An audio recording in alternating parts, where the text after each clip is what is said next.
Nɔvi lɔlɔtɔwo le Aƒetɔ Yesu Kristo me. Nɔviwo katã siwo tɔ sia egbeyame gado gbe na mi le míaƒe tɔ kple míaƒe ɖela Yesu Kristo ƒe ŋkɔ me. Aƒetɔ gave nye kpli wo nu be eŋuya gake ɖo mi eye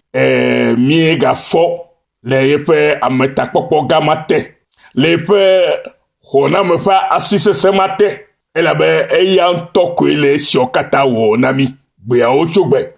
eya ta ye wòhiã eye wòle vevie bena gbe sia gbe la míanɔ akpe dam ne ya ma, míanɔ kafukafu tsɔ ne ya ma, elabe eyawo katã la menye míawoe le wɔm o, ye ŋutɔ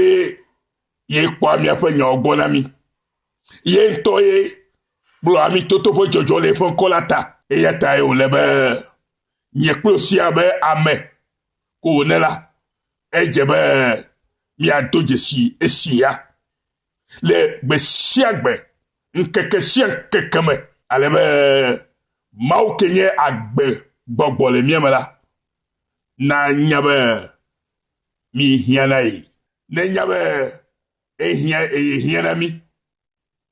le míaƒe nuwɔnawo katã me, eya ta nɔvi do to na gase egbetɔ hã la, eye míaƒe tanya gbɔgbɔ be tia nyateƒe ƒe mɔ eye nàtsɔ Aƒetɔ Mawu vavã ŋusẽkatãtɔ ƒe ɖoɖo tu anyi ɖe ŋkuwo me. Tia nyateƒe mɔ eye nàtsɔ Aƒetɔ Mawu vavã ŋusẽkatãtɔ ƒe ɖoɖo tu anyi ɖe ŋkuwo me. Enu sia hiã na mi eye wòle vevie na ame sia ame si ke yɔ eɖokui be yenye Kristo tɔ ko la, edze be nanye be yetia nyateƒe mɔ eye esia yi la yetsɔa Aƒetɔ Mawu vavã ŋusẽkatãtɔ ƒe ɖoɖo tua anyi ɖe ŋkuwo me. Nu katã ya la wɔ esia lo, elabe ehiã eye wòle vevie be nàwɔe, elabe nenye be metia nyateƒe mɔ o la, ke ala zɔ mɔ gogloa dzi. Nenye be metsɔa Mawu ƒe ɖoɖoawo tua anyi ɖe ŋkuwo me gbe sia gbe o la, ala zɔ ɖoɖo vɔwo dzi eye mate ŋu ade dzi o nɔvinye. Eya ta wòle be míatia nyateƒe mɔ eye míatsɔ Aƒetɔ Mawu vavã ŋusẽkatãtɔ ƒe ɖoɖo atu anyi ɖe míaƒe ŋkume gbeawo tso gbe sia gbe eye anɔ me dzrom kpɔ be ɖe esiwo mi le wɔwɔm ɖe esɔ kple yeƒe lɔlɔ̃nu ma hã. Nɔvi lɔlɔ̃tɔwo, Aƒetɔ le nu ƒo na mi. Mi katã abe ame siwo nya Aƒetɔ Mawu mavɔ la ene la, mi nya Aƒetɔ Mawu mavɔ ƒe dzɔdzɔnyenye la, eye nye kɔtɔe be Aƒetɔ Yesu Kristo tɔ ye mienye la, mi ɖewo le akpɔ mía ɖokuiwo dzi gbe sia gbe le nyateƒe me alo le nyateƒe ƒe mɔ la dzi. Alléluia. Mele gbɔgblɔm be ɖe nɔvi, mele gbɔgblɔm be ɖe mi katã abe ame siwo nya Aƒetɔ Mawu mavɔ ƒe dzɔdzɔnyenye la, eye nye kɔtɔe be Aƒetɔ Yesu Kristo tɔ ye nye ye tɔ ye mienye la, mi ɖo le akpɔ mía ɖokuiwo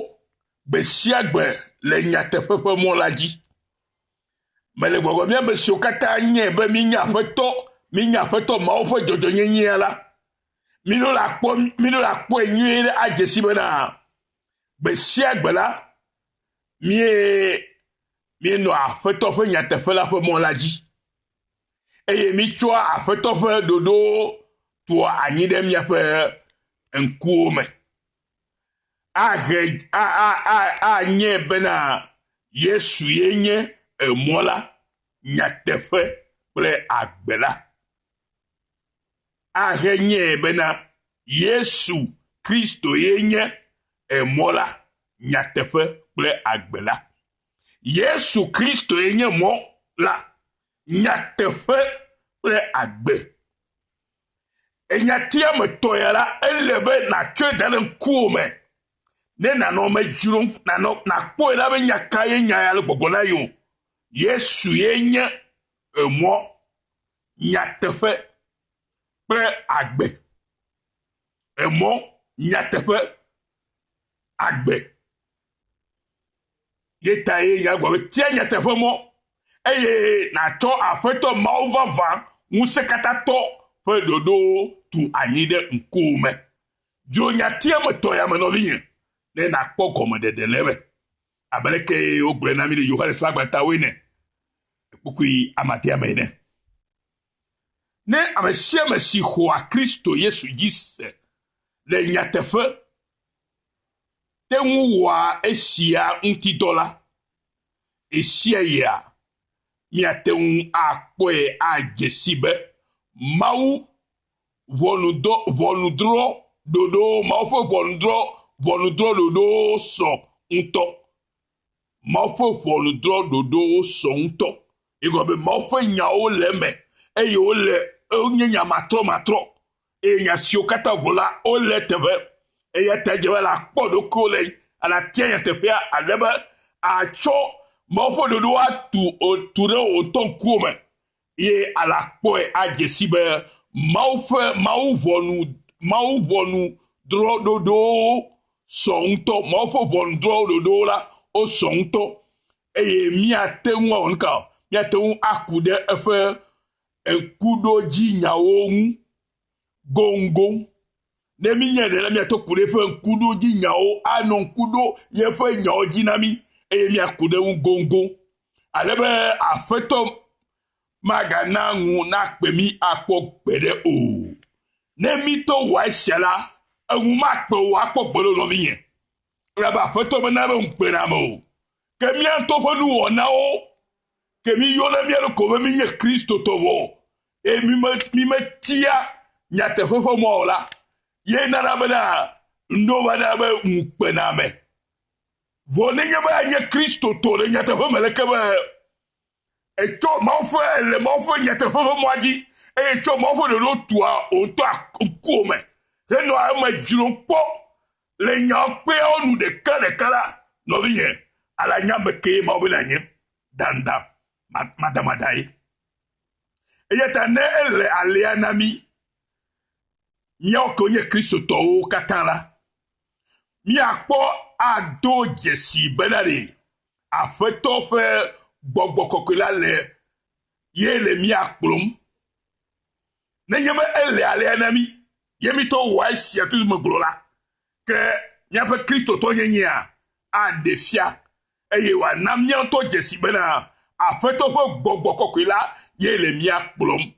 eye nenye ba foto fo gbogbo kokole mi akata kplom le dodo alo mi tia nyata fo mo ye mi so foto fo dodo da be fo kuome he jiro na o me pola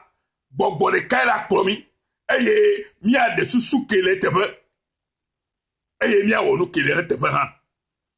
ano mi akplom bebe fo gbogbo ano mi akplo alebe na mi ano efe dodo o yo me vievie de mate amewuto ela bena afeto wuto ana wakpo no fele mi afe ejime afeto to le na be ye fe dodo o de si o yo mi le didi vivie la wakpo no fele mi afe eji o me esi o nya ye wuto fe gbogbo kokoe le mi akplom la afia efe dodo pe emomi esiei be mi azo eji vasede kekame pe enu aba le sike afeto la unto gbole na mi enebe eye kpoda nyela mele plemi nkeke okata vasede kekame pe enu le Matteo fe agbale eta blave voigni kukui blave ame mau ntoye nana bena misena efe enyala gome alewa na gome se semide nyaji ne miale efe dodoawo me ɖe asi eye miawɔ edzi tso edzi blibo me. Efe dodoawo anyo mia ŋu eye miabi miaƒe dzi ɖe wo ŋu ke menye ɖe miawo ŋutɔ ƒe diditɔ ŋu o. Aɖe mi eye wòakpe ɖe miati be wòaɖe miaƒe ŋkuwo ɖa le nu dzodzro didi ŋu. Axɔ mi ɖe agbe le eƒe mɔ dzi eye wòawɔ eƒe ŋugbedodowo dzi na mi ale be wòavɔ eyama. Mile nyawo sema awɔ eƒe ŋugbedodowo dzi na mi ale be amewo katã wole avɔe eye woava dze klo nɛ eye woade tagu nɛ la be eya ɖeka koe klo sia klo la dzena, eya ɖeka koa ɖe sia ɖe la ʋuna lo. Nɔvinye, edze be natia nyateƒe ƒe mɔ eye natsɔ aƒetɔ Mawu vava la ƒe dodoawo tu anyi ɖe ŋkuwo me lo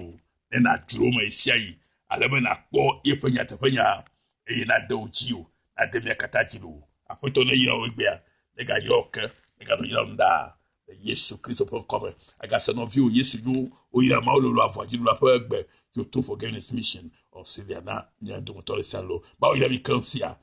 akpe na mi lo le Yesu ƒe ŋkɔme. Amen.